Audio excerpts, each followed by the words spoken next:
ഞാൻ പറഞ്ഞില്ലേ അശ്വതി, ഇതൊന്നും നേരെ പോകുമെന്നുള്ള വിശ്വാസവും പ്രതീക്ഷയൊന്നും എനിക്ക് അന്നേ ഇല്ലായിരുന്നു.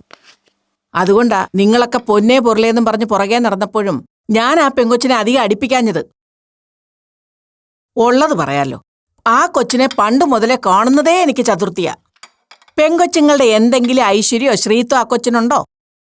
കുമ്പളങ്ങയ്ക്ക് കുരുട്ടുവാട്ടം പിടിച്ച പോലൊരു മോന്തയും ടൂറിസ്റ്റ് ബസിന്റെ ചില്ല് പോലൊരു കണ്ണടയും, വേഷവും ഭാവവും പിന്നെ പറയാൻ വേണ്ട. പെങ്കൊച്ചാണെന്ന വല്ല വിചാരം ഉണ്ടോ അവക്ക്? അവക്കും ഇല്ല, അവിടെ വീട്ടുകാർക്കും ഇല്ല. അതിൻ്റെയാ ഇപ്പൊ കിടന്ന് അനുഭവിക്കുന്നത്. അല്ല, അവരെന്തനുഭവിക്കുന്നു? അനുഭവിക്കുന്ന മുഴുവൻ നമ്മളല്ലേ. പറഞ്ഞുറപ്പിച്ചു വെച്ച നല്ല അസലൊരു ബന്ധം ഇപ്പോ കയ്യാലപ്പുറത്തിരിക്കുന്ന തേങ്ങ പോലെയാ. ഇതാ ഞാൻ പറയുന്നത്, നാറുന്നവനെ ചുമന്ന ചുമക്കുന്നവനും നാറുവെന്ന്. അമ്മയൊന്നും നിർത്തുന്നുണ്ടോ? ഇത് എപ്പോ തുടങ്ങിയ കുറ്റം പറച്ചിലാ? കേട്ട് കേട്ട് ചെവി അടച്ചു. ഞാൻ പറയുന്നതിൽ എന്താടി കുഴപ്പം? നമ്മുടെ കൊച്ചിന് കിട്ടിയ നല്ലൊരു ബന്ധം മുടക്കാൻ അവളായിട്ട് എന്തെല്ലാം കന്നന്തിരിവ് കാണിച്ചു. ഒടുവിൽ ഒന്നും നടക്കത്തില്ലെന്ന് കണ്ടപ്പോ ദാ ഇങ്ങനൊരു നാടകവും. വഞ്ചി ഇപ്പോ അവൾ ഉദ്ദേശിച്ച കടവിൽ തന്നെ അടുത്തല്ലോ. ആ, ദേ മാളു വന്നു. അപ്പൂന് എങ്ങനെയുണ്ട് മോളെ? ഭേദമായോ ശരിക്കും? അമ്മയ്ക്ക് പോയെന്ന് അന്വേഷിക്കായിരുന്നല്ലോ. ഒരുപാട് ദൂരമൊന്നും ഇല്ലല്ലോ. ഈ ഗേറ്റ് കടന്നാൽ 2 വീടിനപ്പുറമല്ലേ അവള് താമസിക്കുന്നത്. ഹോസ്പിറ്റലിൽ നിന്ന് ഡിസ്ചാർജ് ചെയ്ത് വീട്ടിൽ കൊണ്ടുവന്നിട്ടുണ്ട്. മാളു, നീ എന്താ എന്നോട് ഇങ്ങനെയൊക്കെ സംസാരിക്കുന്നത്? ഇങ്ങനെ ദേഷ്യപ്പെടാൻ മാത്രം ഞാൻ എന്ത് ചെയ്തു? അമ്മയൊന്നും ചെയ്തില്ല, അതാ എന്റെ ദേഷ്യവും സങ്കടമൊക്കെ.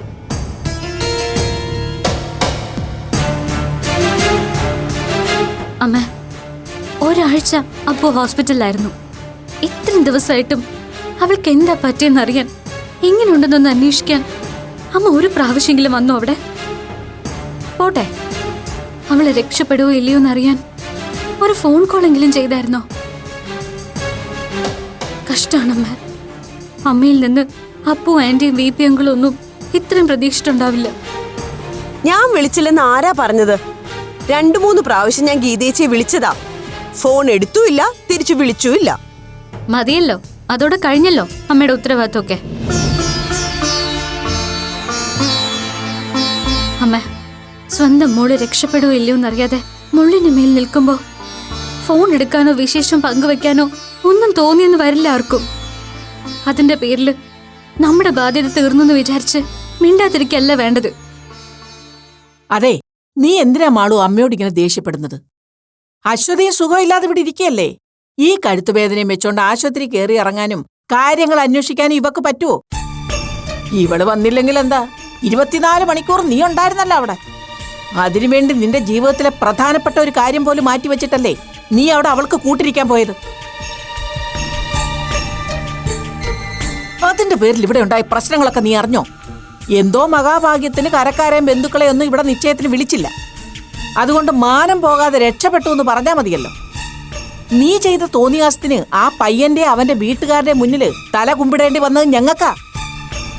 അവര് കുടുംബക്കാരായതുകൊണ്ട് ക്ഷമിക്കാനുള്ള മനസ്സ് കാണിച്ചു. വീട്ടുകാരുറപ്പിച്ച നിശ്ചയം മാറ്റിവെക്കാൻ പറയാൻ മാത്രം എന്ത് മഹാകാര്യ അവിടെ സംഭവിച്ചത്? അല്ല, ഒരാപത്തോ ദുരിതമാണെങ്കിൽ പോട്ടെന്ന് വെക്കാം. ഇത് അഹങ്കാരം കാണിച്ചല്ലേ? അതിന് ബാക്കിയുള്ളൊരു പിഴയടക്കണമെന്ന് പറഞ്ഞാ ഇത് എവിടുത്തെ ന്യായോ മാളു? നിനക്കിഷ്ടപ്പെട്ടാലും ഇല്ലേലും ഒരു കാര്യം ഞാൻ പറയാം. ഇതുപോലുള്ള കാര്യങ്ങൾ വീട്ടുകാരെ വകവെക്കാതെ പെങ്കൊച്ചുങ്ങൾ കയറി അഭിപ്രായം പറയുന്നതും തീരുമാനമെടുക്കുന്നതും തറവാട്ടി പറഞ്ഞ പെങ്കൊച്ചുങ്ങൾക്ക് ചേർന്ന പണിയല്ല. മുത്തശ്ശി, എന്റെ കല്യാണം എന്ന് പറയുന്നത് എന്റെ ജീവിതത്തെ സംബന്ധിക്കുന്ന കാര്യമാണ്.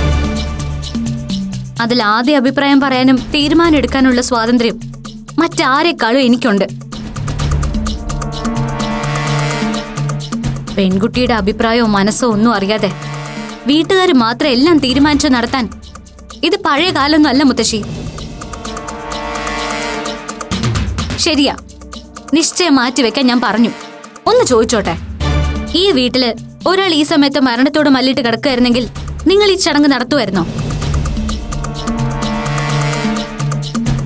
അപ്പുവിന്റെ സ്ഥാനത്ത് മുത്തശ്ശിയായിരുന്നു ഈ ക്രിട്ടിക്കൽ സ്റ്റേജിലെങ്കിൽ നിങ്ങൾ ഈ ചടങ്ങ് നടത്തുമായിരുന്നോ?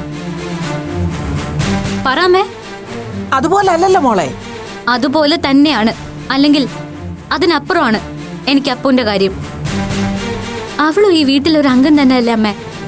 എന്നെ പോലെയോ എന്നെക്കാളോ അമ്മയ്ക്ക് അവളോട് ഇഷ്ടവും സ്നേഹമൊക്കെ ഉണ്ടായിരുന്നല്ലേ?